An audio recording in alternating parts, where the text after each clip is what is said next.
Provavelmente eu deveria ter me sentido como se tivesse chegado lá quando fui notada pela revista Maxim como uma das 12 estrelas pornôs mais sensuais. Eu estive no programa Howard Stern várias vezes.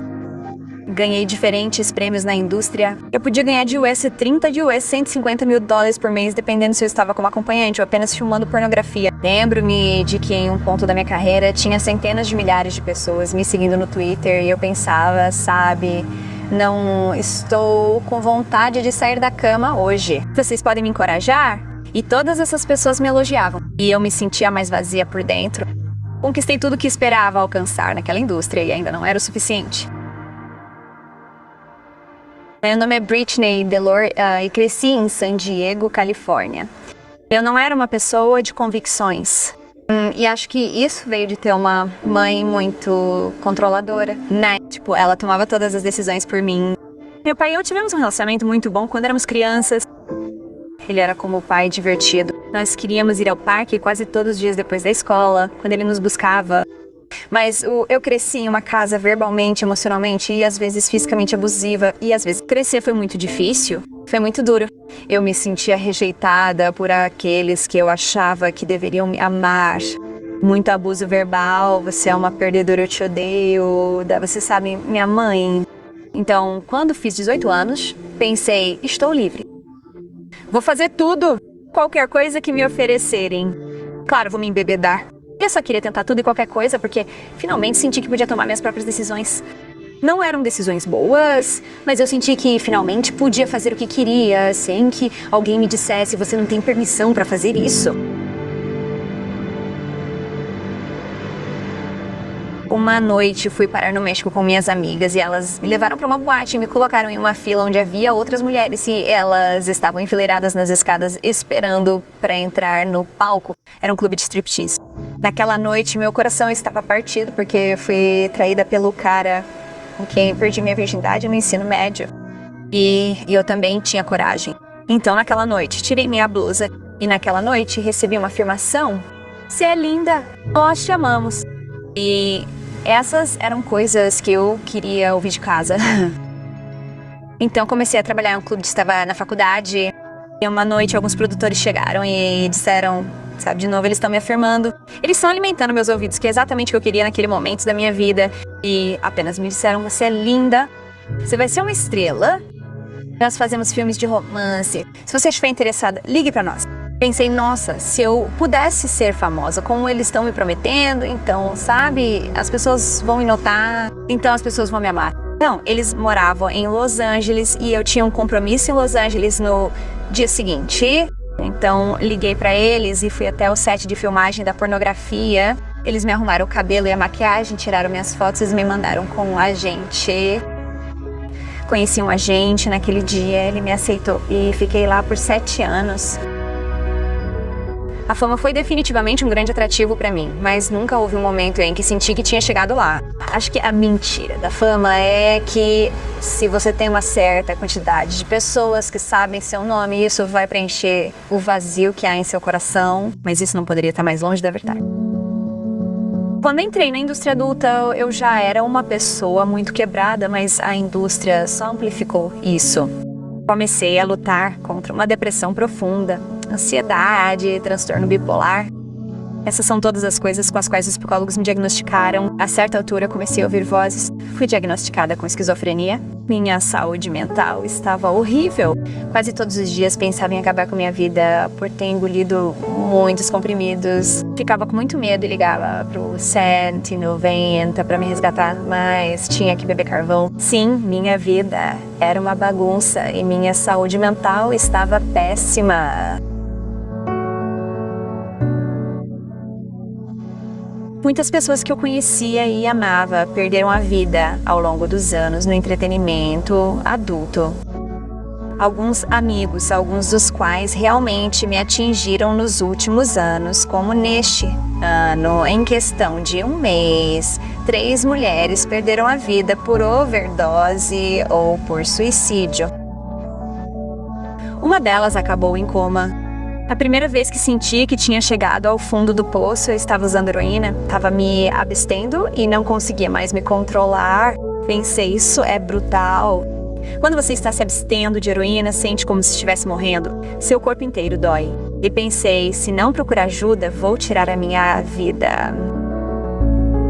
Então, liguei para minha avó e ela foi até Los Angeles. Ela me buscou. Comprei alguns medicamentos para ajudar com a abstinência. Fiquei com ela e naquele momento conheci Jesus e comecei a ir à igreja. Fui à igreja uma vez com meu avô e estávamos sentados no culto. Não me lembro de toda a mensagem, mas eu estava chorando. O pastor disse, se esta mensagem falou com você, se você quer conhecer Jesus e quer que ele transforme sua vida, vem até o altar. Quero orar por você e quero orar com você. Então fui até o altar e recebi Jesus como meu Senhor e Salvador. Naquele dia, depois do culto, eles nos encontraram na sala dos fundos e me deram uma Bíblia. Comecei a ler a Bíblia, comecei a devorá-la, comecei a ler-se todos os dias. E então, como os homens eram meu ponto fraco, acabei me envolvendo em um relacionamento com um cafetão. E então ele acabou me colocando de volta na indústria por mais alguns anos e, novamente, comecei a desenvolver muito ódio de mim mesma. E nós brigamos, o cafetão e eu. E naquele momento eu estava desenvolvendo um relacionamento com Deus. E comecei a ouvir a voz de Deus. E senti Deus me dizendo para deixá-lo. E pensei, quer dizer, não tenho ninguém para quem ligar, sabe? E o Espírito Santo disse, Britney, você precisa ligar para sua mãe.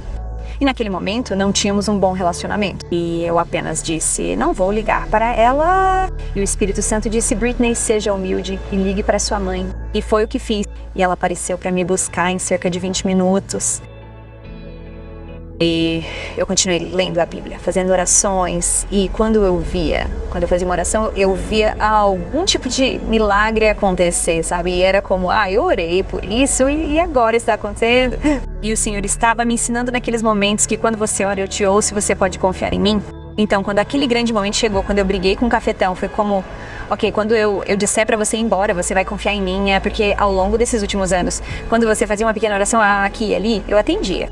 E então, sim, quando Jesus me disse para deixar o cafetão, eu confiei nele e fui batizado e continuei desenvolvendo meu relacionamento com o Senhor, mesmo vivendo em pecado na indústria pornográfica, sendo acompanhante e fazendo todas essas coisas. A única coisa que eu conhecia era a indústria adulta e eu não tinha dinheiro porque eu estava dando tudo para um cafetão. Então eu tive que ir ganhar dinheiro e arranjei uma cena para fazer em Las Vegas. E antes de ir para o aeroporto, senti a voz de Deus me dizendo para levar minha Bíblia. E aqui estou eu no avião, lendo Apocalipse capítulo 2, versículos 23 e 23. E o que eu tirei disso mudou minha vida. Então diz que eu tenho isso contra você. Você tolera aquela mulher chamada Jezabel. Eu dei a ela tempo para se arrepender. Se ela não se arrepender, eu a jogarei numa cama de hospital junto com todos os que cometem imoralidade. E eu comecei a chorar porque eu simplesmente pensei, uau, Deus, você me deu tempo para me arrepender. Foi como se finalmente as luzes tivessem se acendido. Sabe, como se as luzes tivessem se acendido, como se você conhecesse a verdade e a verdade o libertará. E naquele momento as luzes se acenderam e eu percebi que estava pecando. Eu sou um pecador e estou levando as pessoas ao pecado, ao filmar pornografia, E no processo também estou partindo o coração de Deus. E então era todo esse dialeto interno acontecendo em mim, como todos esses pensamentos sobre tudo isso. Tipo, Deus, sinto muito por ter levado as pessoas a dizerem, Deus, sinto muito por estar partindo o coração delas. Eu nem sabia que o que estava fazendo era errado. Por favor, me perdoe. Sinto muito. E eu estava em pânico e chorando internamente. E eu simplesmente senti a presença de Deus cair sobre mim. E eu senti o Espírito Santo dizer, Britney, eu te amo muito. E esta não é a vida que tenho para você. A vida que tenho para você transbordará de amor, paz e alegria. E se você simplesmente largasse esta indústria hoje, eu abençoaria sua vida como nenhum homem jamais poderia. E naquele momento no avião, Deus me deu esperança. E eu pensei, sabe de uma coisa, Deus? Eu vou fazer isso. Vou dar um passo ousado de fé hoje. Vou largar o negócio, vou largar a pornografia. Vou deixar tudo que eu conhecia para trás. E vou te seguir. Eu simplesmente soube naquele dia que não tenho nada a perder. E se eu seguir Jesus, tenho tudo a ganhar. E eu acreditei nele. Então foi tipo, ok, Deus, eu desisti. E agora, E então foi tipo, ok, agora você precisa procurar um emprego. E eu fui e encontrei um emprego onde eu ganhava US $11, 11,25 por hora. Mas eu tinha muito orgulho disso, porque parecia que eu tava trabalhando duro por dinheiro. Eu estava fazendo algo de que eu poderia me orgulhar. Sabe, eu estava desenvolvendo minhas habilidades como representante de vendas, como recepcionista, e eu estava aprendendo e crescendo, e era algo de que eu poderia me orgulhar. E eu estava transbordando de muito amor, paz e alegria, assim como Deus me prometeu no avião naquele dia. E eu pensei, não me importa se eu não consigo pagar meu aluguel e não posso ir às compras de roupas. Não posso comprar aquela camisa que eu quero, não posso comprar aquelas roupas, não tenho dinheiro pra isso. Mas sabe uma coisa? Eu não me importo porque estou muito feliz, porque Deus transformou minha vida e curou meu coração e todas as minhas doenças mentais. Estou livre de medicamentos há 12 anos. Ele é um Deus milagroso. Comecei a contar todos na igreja alguns dias depois, enquanto eu estava lá. Eu era uma estrela pornô, mas Jesus Cristo me libertou. Peninho, Deus é tão bom.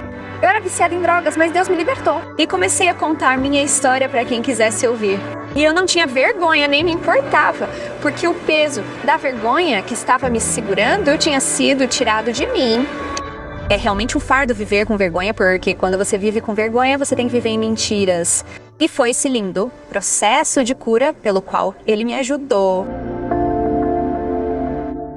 Se você está assistindo isso hoje e sabe que talvez tenha passado por uma vida difícil, talvez tenha crescido como eu e tenha crescido em um lar abusivo, quero que saiba que você é muito amada, mesmo quando não sente vontade. Você foi criada por Deus, para Deus. Sua vida tem um propósito. Você não está aqui por acidente. A Bíblia ensina que todos nós nascemos em pecado. Você está vivendo uma vida da qual Jesus quer te libertar. Sabe, o pecado nos separa. Ele nos separa da presença de Deus. O salário do pecado é a morte. Ele mata a condição da sua alma até que você esteja tão esgotado que não tenha mais esperança na vida.